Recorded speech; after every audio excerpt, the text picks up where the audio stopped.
taxaw ndax aussi bokk na ci jàmm ci réew mi. un candidat investi. à la ville de Dakar. le lendemain. ñu convoqué ko au tribunal.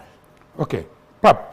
est-ce que yaakaar nga ni loolu bokk na ci stabilité. Pape xam nga journaliste yi aussi yenn saa ñu jaaxal moom dafa am fii trafic faux passeport yu fi am ñu naan non pouvoir dañ ko bëgg nëpp nëppal les 2 députés là pouvoir daf ko bëgg nëpp nëppal lu ne ñu wax ko ci duñ nanguwuñ sax lever seen immunité parlementaire ñu dem ba ci yàgg ñu lever immunité parlementaire yi gis nga Pape ci 2 députés yooyu Biaye c'était le président du conseil départemental de Sédhiou xam nga ku nekk président conseil départemental ba à la veille d'élection locale sincèrement kooku am na ay ambition pour sa ville. non da nga may bàyyi ma ñëw. non yàlla da nga may bàyyi ma ñëw. non ah c'est non da nga may bàyyi ma ñëw Pape. xam nga kooku lan la président Macky Sall président de la coalition def ak moom il n'a été investi sur aucune liste pourtant demagul justice demagul fenn 2 députés amul kenn kuñ ci investir kenn kii il était président de conseil départemental pourquoi investir wuñ ko.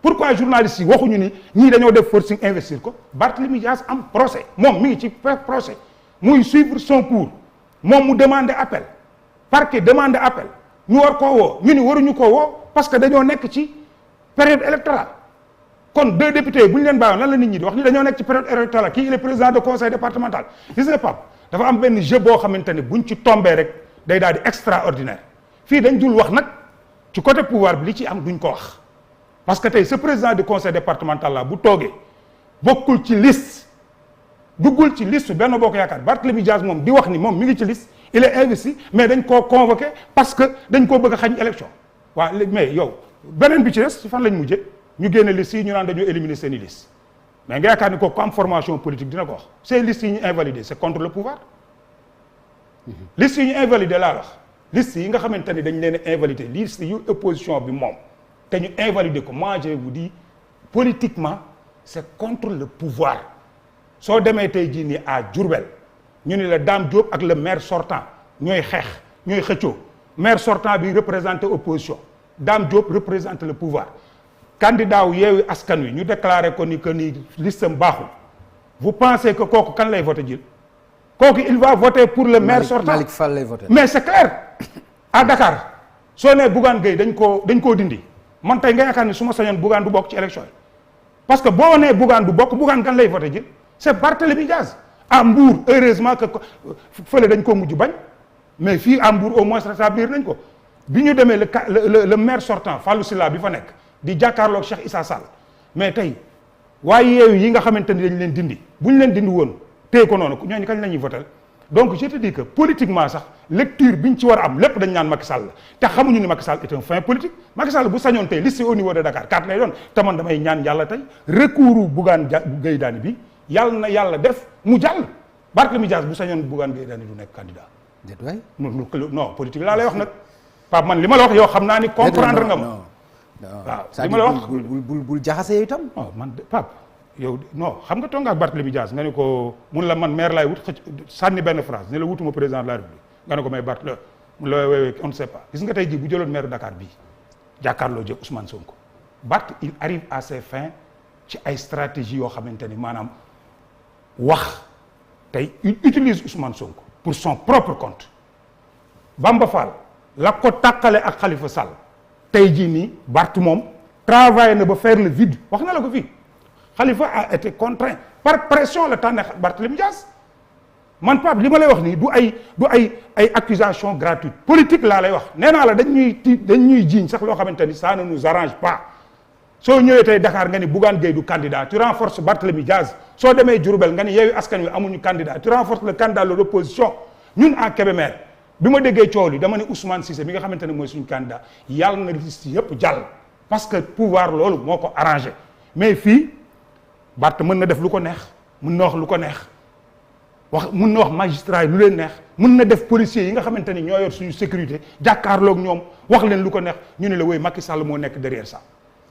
Kébémer pare ngeen yaakaar ngeen ni moom foofu lépp mokk na. non politique fu lépp di mokk gëw ma yooyu man li ma gëm mooy y a un maire bu fa nekk. depuis mi ngi ci def na 2 mandats muy Mamadou Lamine Thiam suma grand frère ma koy nuyu au passage mais gëm naa ni quand même jàpp naa ni aussi waa Kébémer yi avec man que ni il a fait son temps. Pourquoi? Parce que waaw doxalul li nit ñi doon xaar ci moom. On a un bon candidat là-bas muy Ousmane Cissé mu nekk fa aussi depuis des années di fa def un travail extraordinaire mu am aussi une dynamique unitaire. ñi nekk ci liste yi malgré frustration yi nga xamante ne mooy am fépp. mais les gens doivent se retrouver. mais frustration yooyu est-ce que du leen porter préjudice. waaw mais je suis d'accord ak yow Pape gis nga d'ailleurs ci. parce que mooy li nga wax tout à l'heure bu fekkente ni par exemple tey. Dakar génne nañu Bougane dañuy renforcer Barth. mais fële aussi bu fekkente ni ni nga investir ni nga defee sa liste. mais génn nga ci ñoo xam ni waroon nañ ci bokk mais ñooñu aussi dañuy renforcer l'opposition. mais Pape loolu moo am fépp. d'ailleurs je profite de cette occasion Pape pour dire aux gens du Sénégal à l'intérieur mais en particulier aussi à Dakar que ñu xam ni quand la cathédrale est attaquée querelle de chapelle yi amatul sens gis nga fii.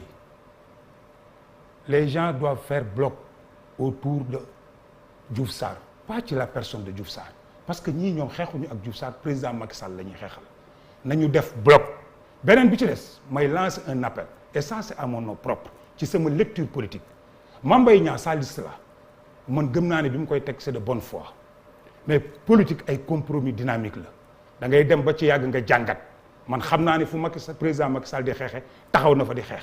comme ñii nag xeexuñu ak Diouf Sarr xeexuñu ak candidat yi président Macky Sall la ñuy xeexal. na bàyyi liste teg ñëw jàppale la candidature de Diouf Sarr jàppale la coalition Benno Bokk Yaakaar. mais président de la République moo ni moo ko bénir en liste yooyu. non dama ni. président moo ni moo ko bénir aussi. non déggaloo ma moo d'accord ci liste yooyu. yow yaa ma déggul Pape non mais dégg naa la mais loolu nga wax. non damay répéter li président wax dama ni déggoo yow fenn fu président ne man maa bénir liste Mame Mbaye Niang. dégguma fenn fu mu ko weddee. waaw léegi nag man loolu laay jéggi déggoo bi may démarrer li ma wax dama la même si c'est de bonne foi. ma ne la aussi c'est en mon nom propre dafa am lecture politique yu may defal suma bopp am sañ-sañu toog wax ko waxuma ko ci turu kenn dama ni Mame Mbaye Niang sa liste là li ma gëm parce que tey le combat moom bu gisee tey Barthélémy Dias mi maire toog attaque yi muy def frontale contre le président Macky Sall xam na ni moom son adversaire c'est pas Diouf Sarr son adversaire c'est Barthélémy Dias dafa am loo xamante ni ci politique da ngay fàtte sa bopp et réew mi day am fu muy toll foo xamante ni toute la coalition Benno Bokk Yaakaar réunie li ñu war a xam mooy ni dootul da ngay toog bàyyi ma tuuti Pape ma ñëw benn appel la rek am du da ngay toog président de la République jox la poste wala même amoo poste nga yaakaar ni am na loo war a mën en terme de communication wala en terme de mobilisation lépp da nga koo war a ñëw jël ko parce que ñi ngi ko seqal bu ñu jëlee réew mii wala ñu jël Dakar gii kaay ma wax la benn affaire ñun ñëpp ñoo ko yëg parce que ñëwuñu pour liggéeyal Sénégal ñoom dañoo gëm que ni violence ak jël li nga xamante ni moom la ñu xam ñun muy loolu mooy sa xalaat parce que faraloo leen. non loolu mooy sa xalaat rek quand même. non loolu mooy sa xalaat man j'étais au PDS. waaw d'accord l'affaire Barthélémy Dias fi la fekk. léegi li fi xew bërki démb ci mbiru Sonko fi la fekk li fi xew ci mbiru Barthélémy Dias fi la fekk. ok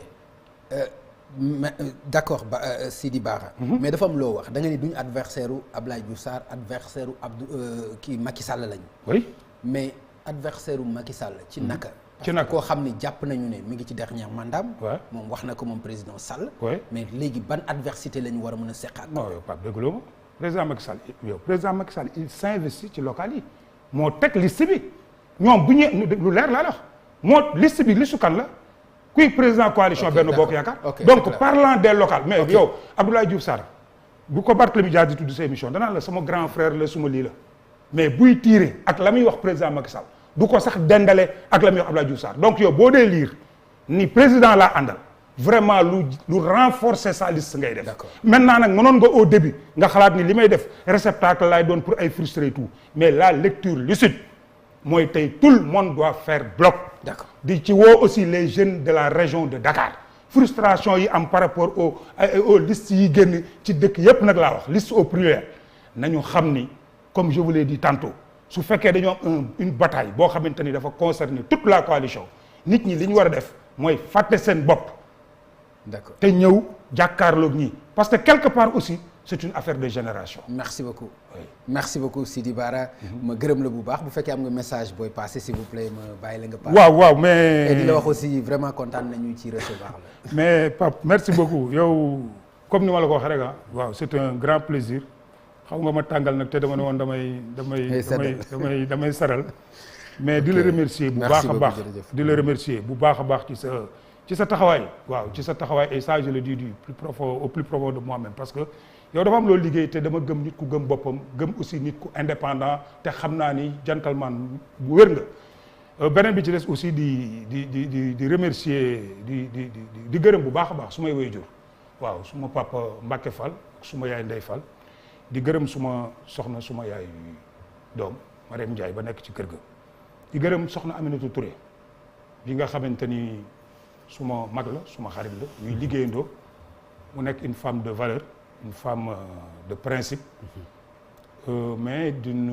loyauté et d'une fidélité au président de la République exemplaire vraiment kontaan naa lool ci émission bi di jéggalu nag ci lépp loo xamante ni wax nañ ko fii te ndax Pape Ngagne moom boo toogee moom ku ne xam na ni yenn saa yi mooy génne yoo xamante ni bon mi ngi noonu quoi mais daal gërëm nañu ñëpp sant nañu ñëpp quoi. jërëjëf merci beaucoup jërëjëf Sidi Bara su ma ko waxee nag suma xel dina dem ci suma benn papa bu ñuy wax Bara Sidi Ndiaye.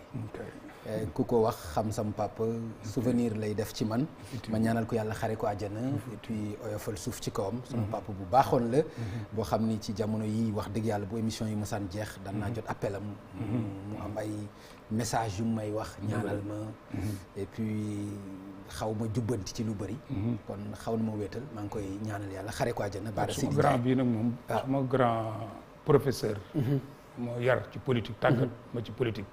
ñu koy wax Makodou Diop muy vraie formation PS mënu woon def émission bi ba mu jeex te du ma ko gërëm sant ko. jërëjëf muy Makodou Diop bu Kébémer. merci beaucoup merci beaucoup kon mu nekkoon Sidi Bara ñu koy gërëm bu baax moom nag kilifa la.